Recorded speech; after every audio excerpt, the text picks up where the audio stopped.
नमस्कार, मी पंजाब डक. आज आहे 21 मे 2025 आणि मी आहे माझ्या शेताजवळ. पाहू शकता ते कसा पाऊस पडलेला आहे आमच्या इकडं.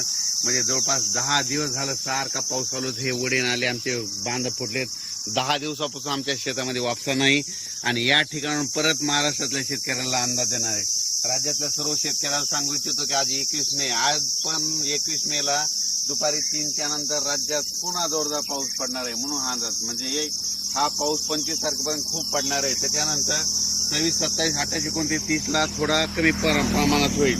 पण त्याच्यानंतर म्हणजे सांगायचं झालं 30 मे पर्यंत असा थोडा भाग बदलत पाऊस पडणार आहे.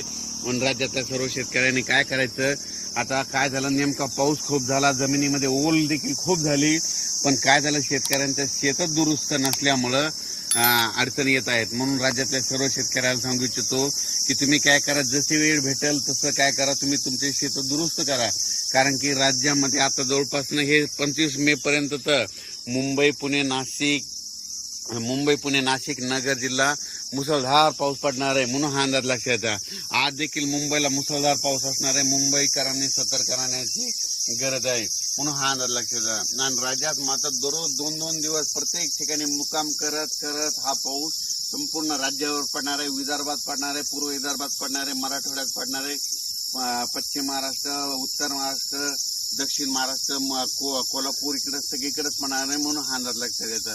म्हणजे सांगायचं झालं तर 25 मे पर्यंत खूप जोराचा पाऊस असणार आहे. ओढे नाले वाहणारा पाऊस असणार आहे. त्याच्यामध्ये वाऱ्याचं प्रमाण जास्त असणार आहे. म्हणून आणखीन एक खास करून, कारण की या पावसामध्ये सर्व माझी शेतकऱ्याला एक विनंती आहे की तुम्ही काय करा, तुमची ह्या 25 मे पर्यंत तुमची जनावरे असे झाडाखाली बांधू नका.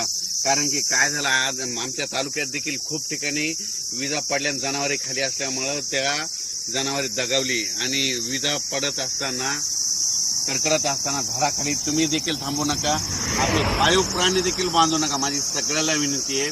कारण की म्हणजे काय झालं, महाराष्ट्रभर बघितलं तर विजेमुळे खूप शेतकऱ्यांचं पशुधनाचं खूप नुकसान झालं.